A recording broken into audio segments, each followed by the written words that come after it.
നമസ്കാരം. കൂർമാവതാരം. ഒരിക്കൽ ദുർവാസാവ് മഹർഷിയുടെ ശാപം കാരണം ദേവന്മാർക്ക് ജരയും നരയും ബാധിച്ച് ശക്തി നഷ്ടപ്പെട്ടു. അസുരന്മാർ ലോകം കൈയടക്കി.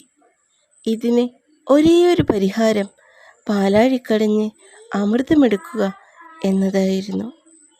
പക്ഷേ അതിന് അസുരന്മാരുടെ സഹായം വേണം. അമൃതം കിട്ടിയാൽ പങ്കിടാമെന്ന വ്യവസ്ഥയിൽ മന്ദരപർവ്വതത്തെ കടക്കോലായും വാസുകിയെ കയറായും ഉപയോഗിച്ച് പാലാഴി മഥനം തുടങ്ങി.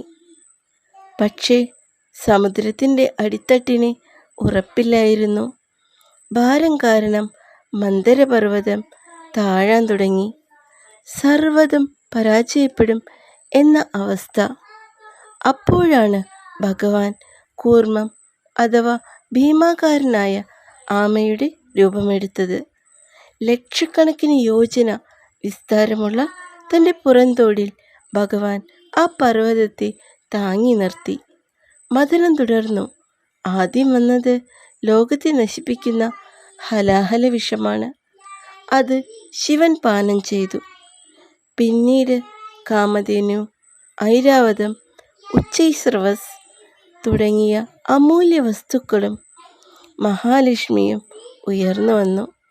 അവസാനം അമൃതകുംഭവുമായി ധന്വന്തരി മുന്നിൽ പ്രത്യക്ഷപ്പെട്ടു. തുടർന്ന് അസുരന്മാർ അമൃതം തട്ടിയെടുത്തപ്പോൾ മോഹിനി രൂപത്തിൽ വന്ന ഭഗവാൻ അത് അസുരന്മാരിൽ നിന്ന് നേടി ദേവന്മാർക്ക് നൽകി അവരെ അമരന്മാരാക്കി. ഇതാണ് കൂർമാവതാരം. നന്ദി.